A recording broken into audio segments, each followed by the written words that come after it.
ফিরে এলাম বিরতির পর। দেখছেন ধর্মযুদ্ধ 2024 নির্বাচন সংক্রান্ত সমস্ত তথ্য, সমস্ত আপডেট আপনাদের দিচ্ছি। এই মুহূর্তে যে খবরে নজর রাখবো, ভোট দিতে যাওয়ার সময় বিজেপি কর্মীদের ওপর বাঁশ লোহার রড দিয়ে হামলার অভিযোগ উঠল স্বরূপনগরে। সেই ছবির দিকে আমরা নজর রাখবো অবশ্যই, কিন্তু তার আগে আরো একটি খবর।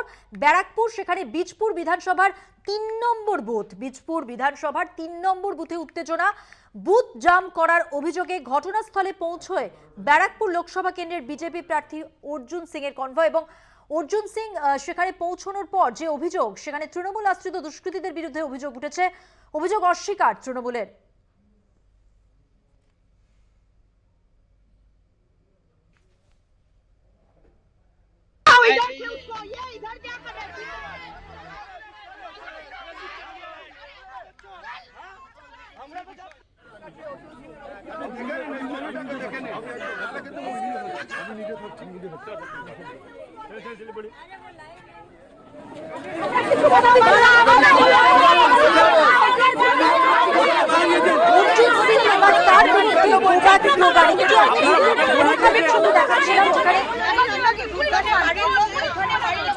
আপনি ভোটে যাচ্ছেন, উনি বলছেন শুনুন শুনুন শুনুন কাজ করতে দেন, কাজ করতে দেন, কাজ করতে দেন। গালাগালি কম দেবা, গালাগালি কাকে দেখে দেবা তুমি, দেখবে কি মেরে দেবা। আরে আরে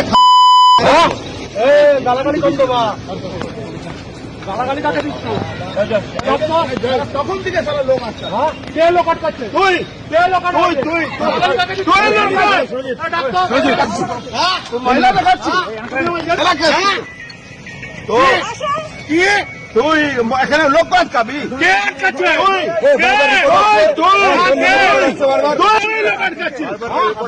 আমি দাদা নাম কি? নাম কি? কাগজ কোথায়?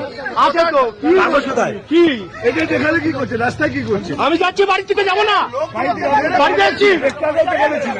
কোথায় ছিলেন? দেখেছেন আপনি? আপনি দেখেছেন? দেখে দেবা তুমি, দেখবে কি মেরে দেবা। আরে আরে গালাগালি কম দেবা। হুগলির ধনেখালির পর এবার বীজপুর বিধানসভার 3 নম্বর বুথ এলাকা, যেখানে অর্জুন সিং, তাকে দেখে ক্ষোভে ফেটে পড়েন স্থানীয় বাসিন্দারা এবং গো ব্যাক স্লোগান তাকেও দেওয়া হলো।